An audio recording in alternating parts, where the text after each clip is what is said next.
The stars above the Predator cruiser shimmered with indifference, casting their pale light on the hull of the Vralket, a vessel older than most of the worlds it had scorched.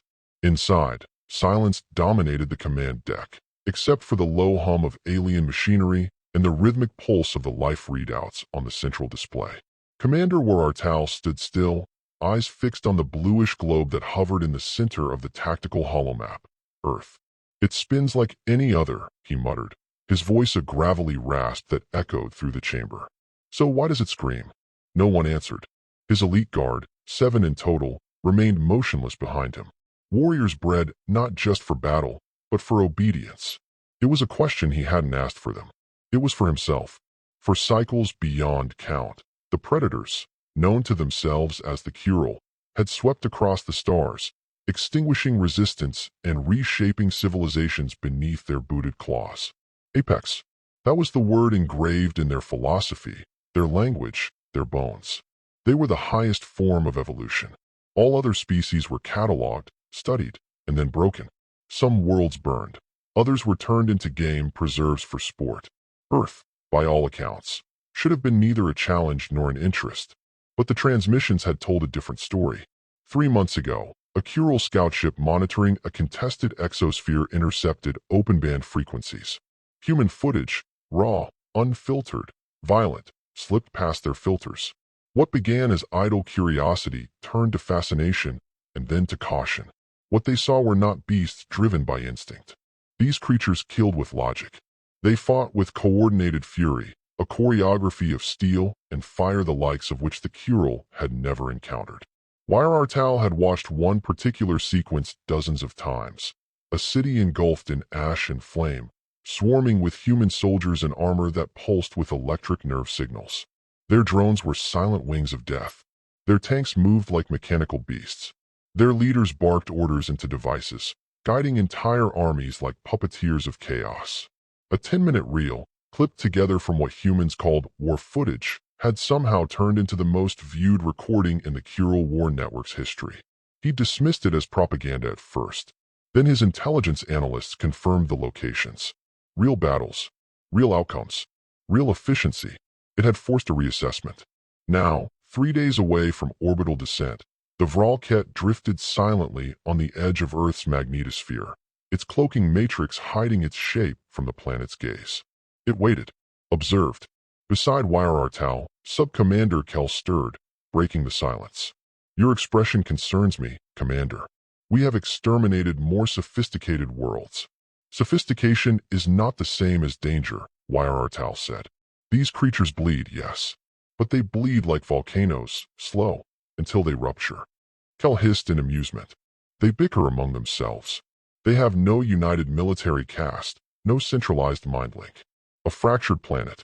That's what troubles me," Warartal said, turning toward the viewing panel. "A fractured planet shouldn't fight like one organism when threatened." The debate would have continued, but the signal chime pierced the air. Communications. A scout ship returning. The bridge floor vibrated slightly as the Krethic-class interceptor docked. A moment later, its captain appeared at the threshold, his armor scorched and dented. He bowed once, his mandibles twitching. "Speak," Warartal commanded. "They saw us," the scout said.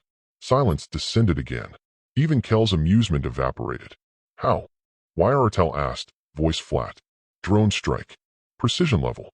They obliterated our decoy, not the ship. As if they knew where the heat signature ended and the true vessel began." "And your losses?" "Pilot. Weapons operator. Hull breach." Kell stepped forward. "Humans have no orbital targeting systems capable of such fine discrimination." "They shouldn't," the scout answered. "But they do."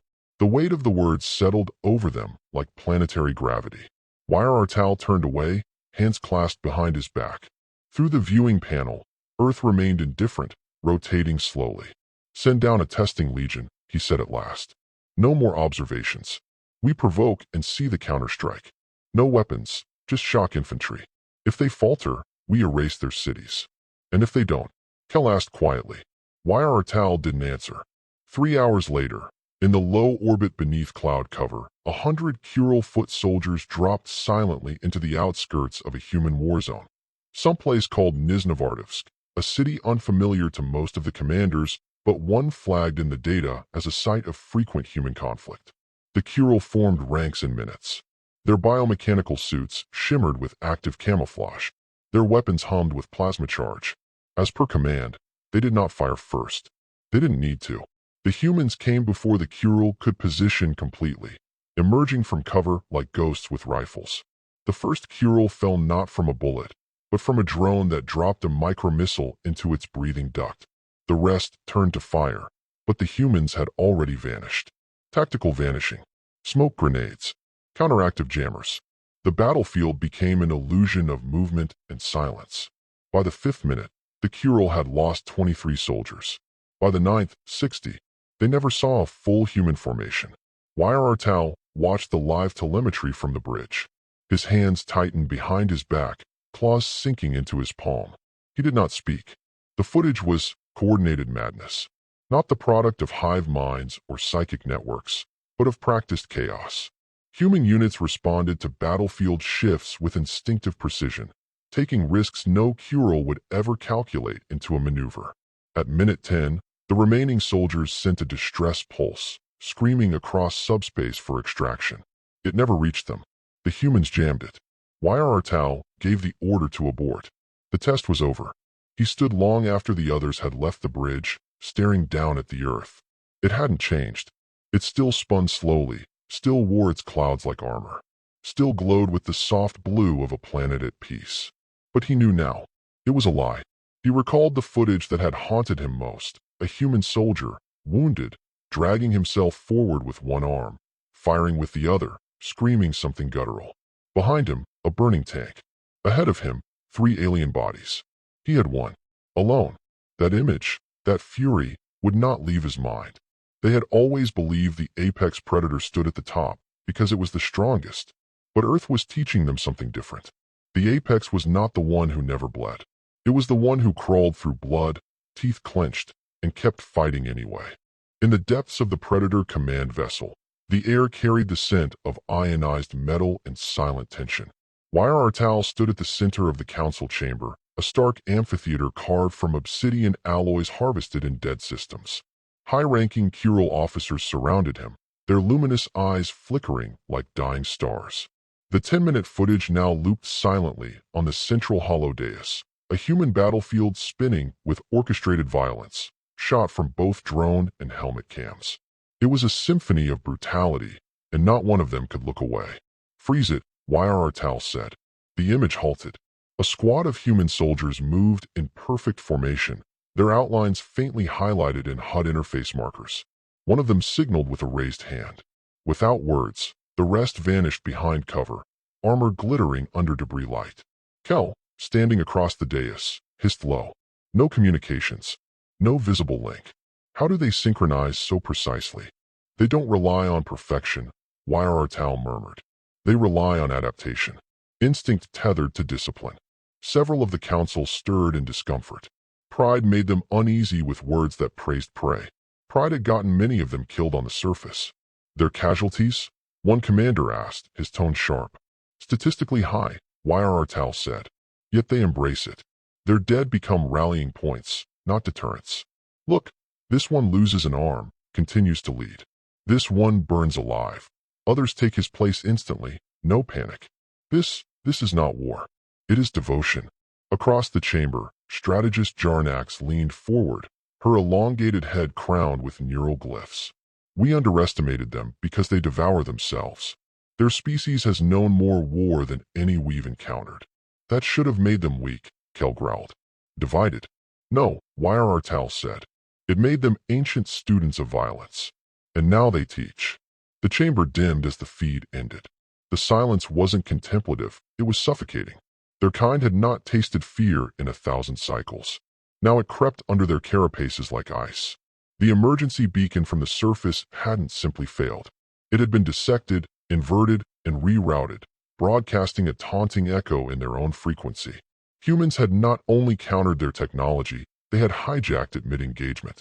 The implications were grotesque. Kel turned toward YRR, voice low. We must escalate. Orbital suppression.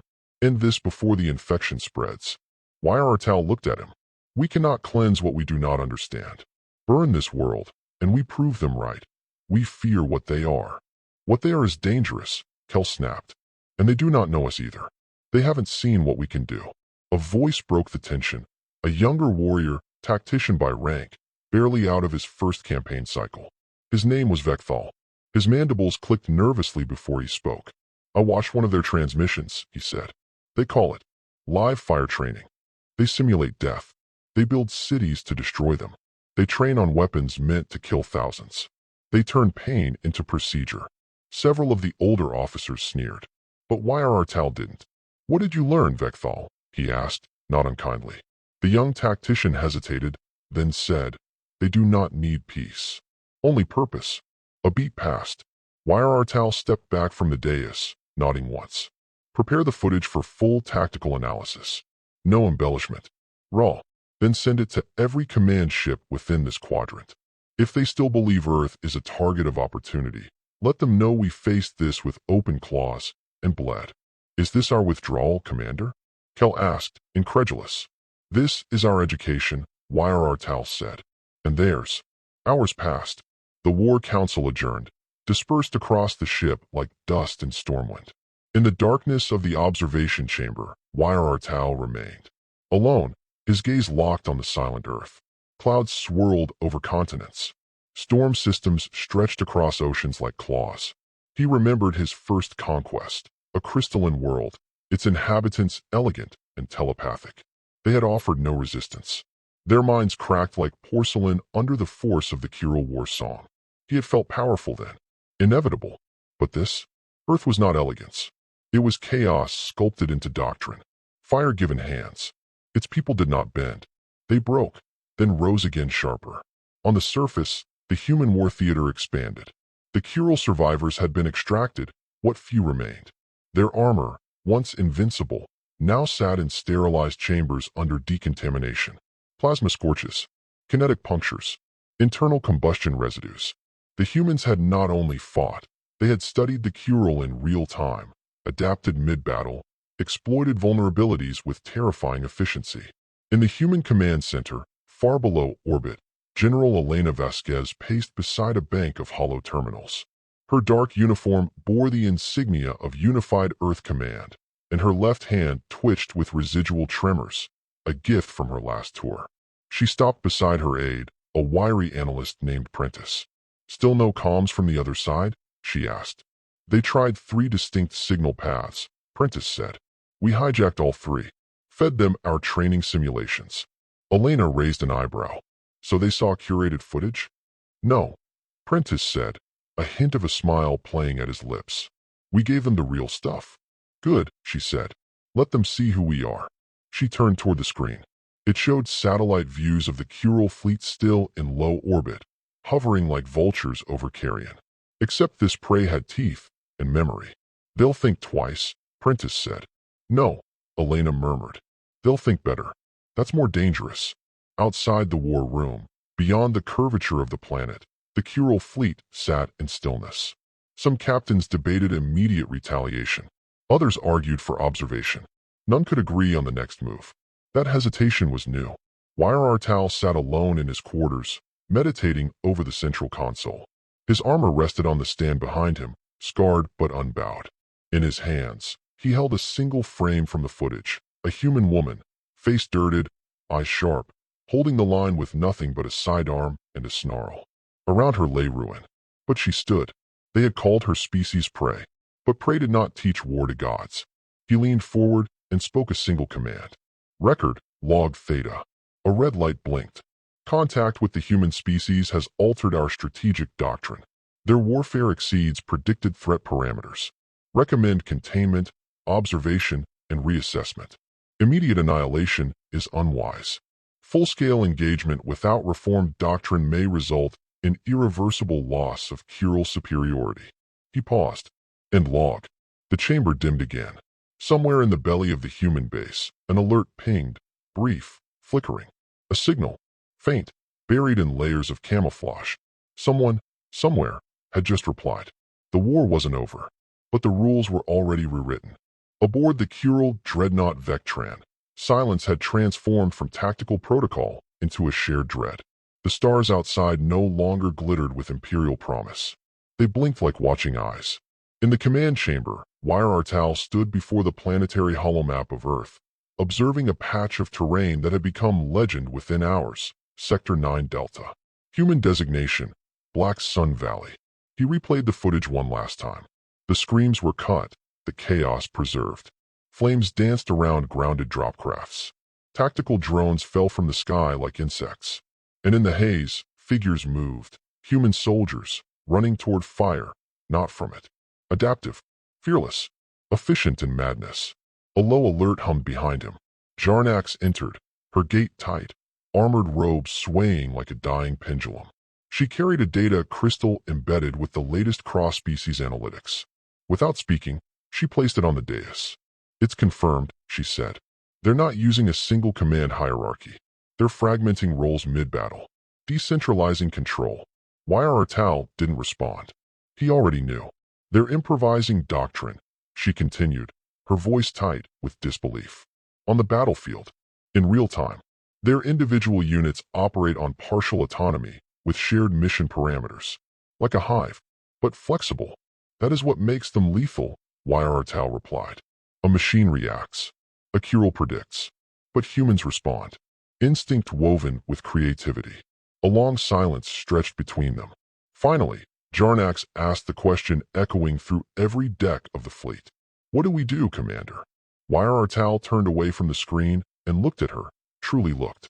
She was older than him by centuries, scarred from a dozen Starfront campaigns. Once she'd crushed a rebellion without drawing her blade. Now, even her silence trembled. Prepare a ground delegation, he said. I will lead it. Her mandibles flared in shock. That's suicide. We've lost over half our planet-side forces. The terrain alone. They respect sacrifice, Artal interrupted. If we want to understand them, we must do so on their terms. Jarnax didn't argue further. She only bowed. Hours later, the shuttle descended through the upper atmosphere, its shield membrane flickering against Earth's toxic jet stream. Artal stood with 5 elite hero warriors, each handpicked, each carrying weapons modified with human-inspired configurations. None spoke. They had all volunteered for a mission they believed might never return. The earth below opened in waves of ruin and resilience. Smoke rose from craters, but within those scars, life stirred. Roads were rebuilt between bombardments. Civilians moved under protection corridors, shepherded by drones and armored personnel carriers. Their species adapted even in collapse. To conquer them would require obliteration, not just of their bodies, but of the very idea of humanity. The shuttle touched down at the edge of a neutral zone, marked by charred flags and sensor scramblers. On the far ridge, a cluster of human military units stood in wait. Among them, General Elena Vasquez. She had aged in the past 72 hours, not in years, but in bearing.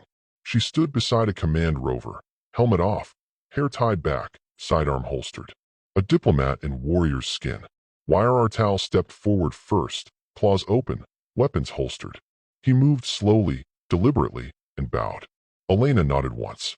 I'm told Kirill don't sue for peace, she said. I didn't bring wine. We do not sue, Artal said. We observe. We evolve. She tilted her head. And we misjudged your kind. That will not happen again. There was no pride in his voice. No submission either. Just recognition. 2 apex hunters acknowledging one another on the field not of war, but of understanding. We're not without flaw, Elena replied. We kill too easily. We turn on each other. But when something outside comes knocking, we unify faster than instinct. That is what makes you dangerous, Artal said. You survive by adaptation. We survive by conquest. But conquest has its ceiling. And adaptation has no ceiling at all, she said quietly. Behind them, soldiers watched silently. No guns were raised. No threats exchanged. But a storm of possibilities hovered in the air. Alliances, betrayals, misunderstandings. It was a breathless moment between species, a crossroads woven with blood and chance. Artal took a step closer. We came to claim your world. Elena met his eyes. You still might. Not today, he said. They stood in silence. Above them, in orbit, The Kural fleet began slow withdrawal patterns. Not retreat, but reorientation. A repositioning not of cowardice, but of caution. They had come to Earth to dominate. They would leave trying to understand it. As the shuttle lifted back into the atmosphere, Weyerartau looked out the viewport one final time. The world below gleamed through the smog. Wounded, yes, but unbroken. In the human command center, Prentice turned toward Elena, expression unreadable. So he said, "Are we still prey?" She watched the shrinking dot of the shuttle, then turned to him. "No," she said. "We're the test." For the first time in their history, humanity had done what none before had. They had forced the apex to think twice. The war hadn't ended, but it had changed. Now, both sides held something sacred, the knowledge that they were not alone, and that dominance was no longer guaranteed. Above, in the silence of space, the stars waited, and Earth, bloodied and brilliant, remained unclaimed.